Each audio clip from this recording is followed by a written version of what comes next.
Bismillahirrahmanirrahim. Assalamualaikum warahmatullahi wabarakatuh.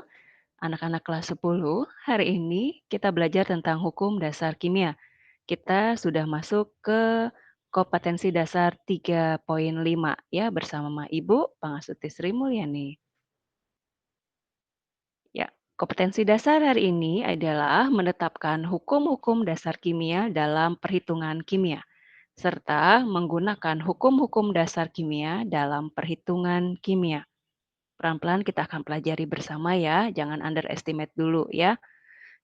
Tujuan pembelajaran hari ini, setelah proses pembelajaran, Ibu berharap kalian mampu menerapkan hukum-hukum dasar kimia, seperti hukum kekekalan massa, hukum perbandingan tetap, hukum perbandingan volume, dan hukum perbandingan berganda dalam perhitungan kimia.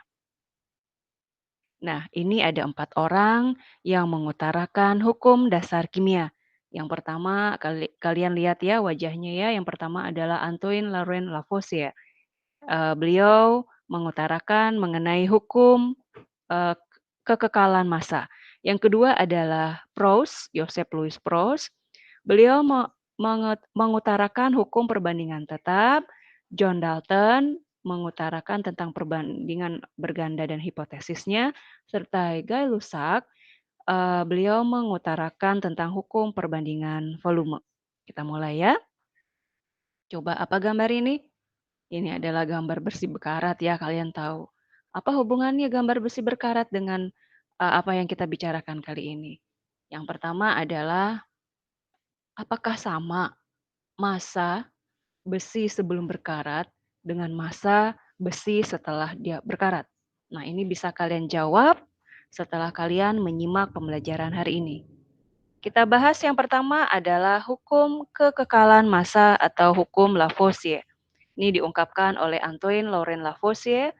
Dia seorang berkebangsaan Perancis, ya, dan merupakan bapak ilmu kimia modern. Lavoisier mengutarakan tentang massa zat sebelum dan sesudah reaksi adalah tetap atau sama. Contohnya adalah pembentukan air atau H2O. Air ini terbentuk dari hidrogen dan oksigen. Hidrogen itu H2, sedangkan gas oksigen adalah O2. Hidrogennya di sini ini sebanyak 4 gram, sedangkan oksigennya 32 gram, lalu akan terbentuk air sebanyak 36 gram. Jadi tidak ada yang terbuang ya. 4 ditambah 32 adalah 36 gram. Ini yang diutarakan oleh Lavoisier. Jadi massa zat sebelum dan sesudah reaksi adalah tetap atau sama. Yang kedua adalah hukum perbandingan tetap yang diutarakan oleh Proust. Nah, Proust ini menggabungkan, hukum kekekalan massa yang diungkapkan oleh Lavoisier. Hasil eksperimen Proust tadi kalau misalkan diperkecil 4 gram hidrogen dengan, 32 gram oksigen, ini kalau diperkecil sama-sama dibagi 4 berarti 1:8. Maka air yang terbentuk adalah 9 gram. Nah, Proust mengungkapkan bahwa perbandingan massa unsur-unsur penyusun suatu senyawa selalu tetap.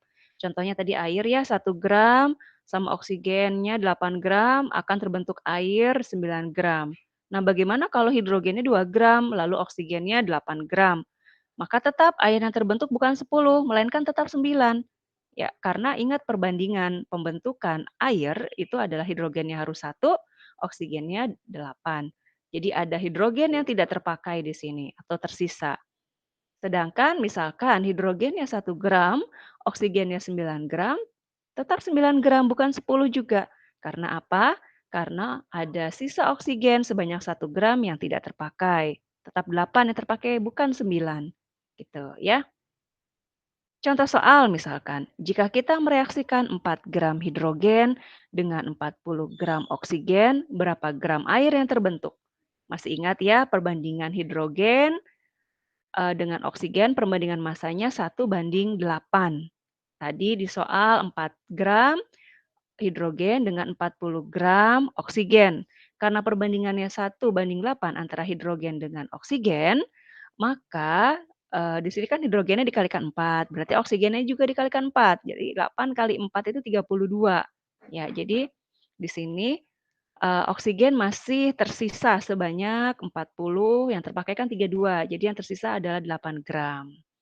Jadi di sini 4 gram hidrogen dengan 32 gram oksigen, sehingga air yang terbentuk adalah 36 gram. Yang kedua, maaf, yang ketiga, hukum perbandingan berganda, yaitu hukum, Dalton.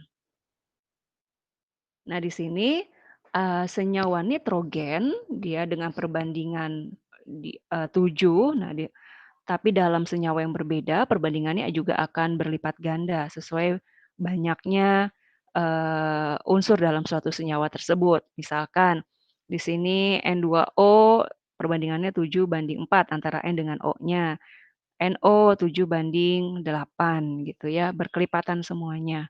Jadi kelipatan 7 semuanya di sini. Berikutnya lagi hukum Gay-Lussac yang keempat yaitu hukum perbandingan volume. Nah, hukum inilah yang banyak terpakai dalam stokiometri atau perhitungan kimia ya. Pada suhu dan tekanan yang sama, perbandingan volume gas. Ingat ini hanya untuk yang berwujud gas. Volume gas, perbandingan volume gas yang bereaksi dan hasil reaksi merupakan bilangan bulat yang sederhana. Contoh, pada suhu dan tekanan tertentu, 1 liter gas nitrogen bisa bereaksi dengan 3 liter gas hidrogen, menghasilkan 2 liter gas amonia. Nah, di sini ada persamaan reaksinya. Karena 1 liter gas nitrogen berarti koefisiennya 1. Nanti kita ada penggabungan dengan hipotesis Avogadro ya. Avogadro ini mengungkapkan bahwa perbandingan volume gas, sama sama juga dengan jumlah molekulnya. Jadi volume itu sama juga dengan jumlah molekul. Masih ingat ya, jumlah molekul itu adalah koefisien. Kita balik lagi ke sini. Jadi 1 liter gas nitrogen. Jadi koefisien nitrogennya 1. Kalau koefisien 1 itu berarti nggak usah ditulis depannya. Hidrogen volumenya 3 liter berarti koefisiennya 3. Amonia, 2 liter berarti koefisiennya 2, gitu ya. Semoga bermanfaat penjelasan Ibu hari ini, perlahan kalian baca materi yang Ibu buat, lalu kalian kerjakan latihan. Terima kasih. Assalamualaikum warahmatullahi wabarakatuh.